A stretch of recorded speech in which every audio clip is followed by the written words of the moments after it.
The moment Linda's drone crashed to the ground in flames, trailing black smoke like a shot-down UFO, I knew I had her. But it wasn't just the drone. Oh, no.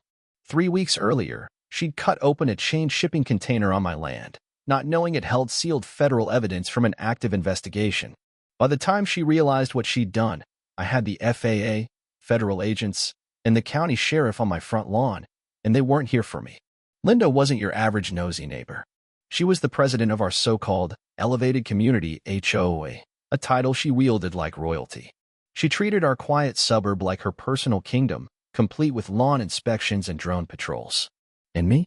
I was her final boss, the outsider she couldn't tame. My property sat just outside the official HOA boundary. Grandfathered in. No dues. No rules. No Linda. But that didn't stop her from trying to beautify the neighborhood by policing everything she could see, smell, or Google Earth from her veranda. Unfortunately for her, what she saw most often was my container.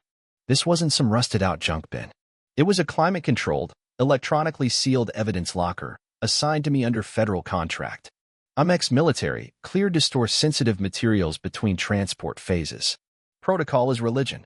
The container sat discreetly behind my barn, chained and locked, with no visible markings.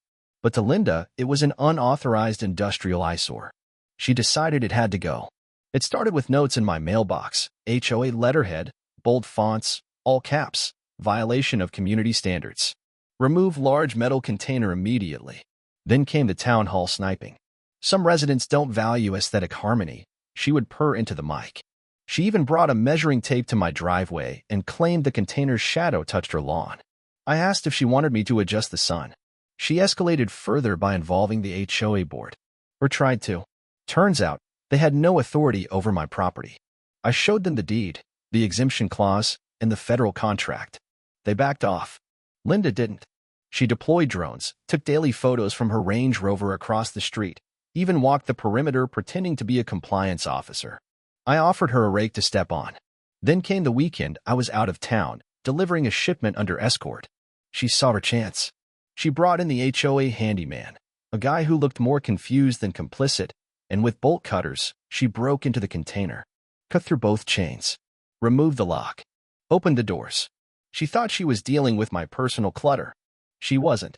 Inside were sealed forensic bags, boxed narcotics, encrypted digital storage devices, and an ATF-labeled crate.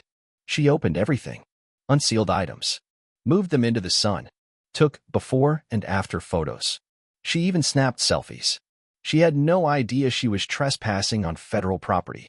But I had it all on camera, timestamp top-down feed. When I returned and saw the carnage, my blood detonated. I didn't knock on her door. I filed a federal report and sent the footage. Their reply, do not engage. We are sending agents. So I waited. Linda strutted around like she'd won. She bragged to neighbors, emailed the board a photo slideshow like it was a community cleanup project. Then came the drone. After agents questioned her politely, she got paranoid and bought a high-end surveillance drone. Flew it over my barn twice a day. Zoom lens. Hover mode. I warned her once. Told her FAA codes didn't permit what she was doing. She laughed. Said I was paranoid. That evening, the drone hovered low as the wind calmed. I let it get close. Then I raised the 12 gauge I legally owned for livestock defense and shot it out of the sky. It exploded in a shower of sparks. Linda came running like I'd launched a missile. Screaming, threatening. The sheriff arrived, I invited him in, offered coffee, and showed him the footage, both of the drone and the container break-in. Well, he said, whistling, she's really stepped in it now. The next day, agents returned with a warrant. No sirens. No drama. Just quiet competence. They showed Linda the folder, and she turned ghost white. They walked out with files, laptops, and drives from her home office. I gave her a wave as she stared from her porch. Linda tried to spin it.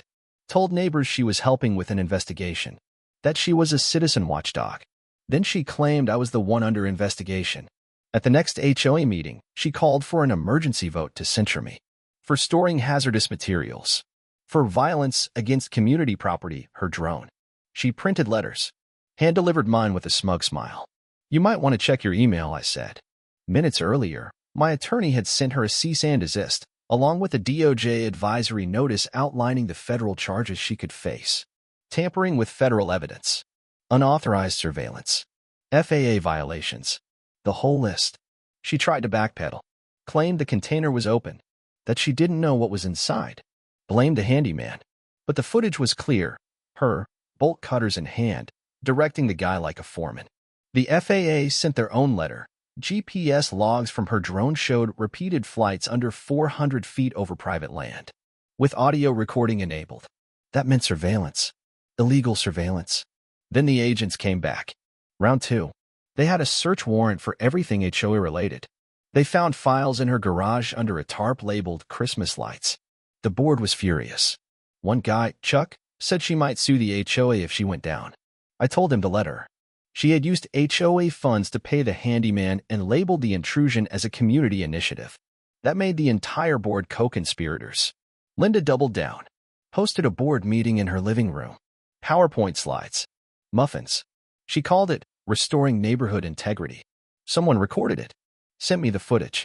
Her logic was wild. She labeled my evidence container as an illegal box. Said the board could retroactively enforce rules. One member asked, isn't his property outside HOA jurisdiction?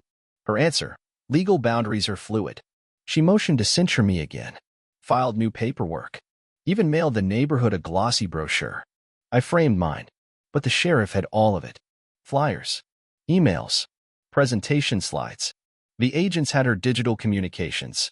She'd even bragged in an email about cutting the chains herself. I kept quiet. Planted native wildflowers by the fence just to mess with her. Then came the final straw. She sued me. Claimed emotional distress and property damage. We countersued. The judge reviewed the filings and said, ma'am, if even half of this is true, you're lucky you're not in jail. She dropped the suit. But she wasn't done falling. The state launched an ethics review. She had a real estate license. 2 weeks later, her name disappeared from the registry. She tried to quietly list her home, but a legal notice appeared on the door, zoning violations. Turns out her home office remodel was unpermitted, unsafe, and funded by the HOA. The board panicked. Insurance froze payouts. Dues skyrocketed. Members threatened lawsuits. They voted to remove her as president, revoked her access, issued a formal apology to me. I framed that letter too. Linda then filed a personal lawsuit. Again, this time, it barely made it to court. Her own lawyer looked mortified. The judge shut it down in 5 minutes. Her Range Rover got repossessed. Her porch lights stayed off. Neighbors avoided her. The community healed. One day, a moving truck showed up. She never stepped outside. Barked orders through a screen door. Then she was gone. Like a storm that finally passed. I still get mail from people who watched it unfold. One anonymous note said, you didn't just defend your land. You defended all of us. I keep that letter in my drawer. And when the breeze is just right, I sit on my porch, coffee in hand, wildflowers in bloom, and smile. She shouldn't have touched the chains.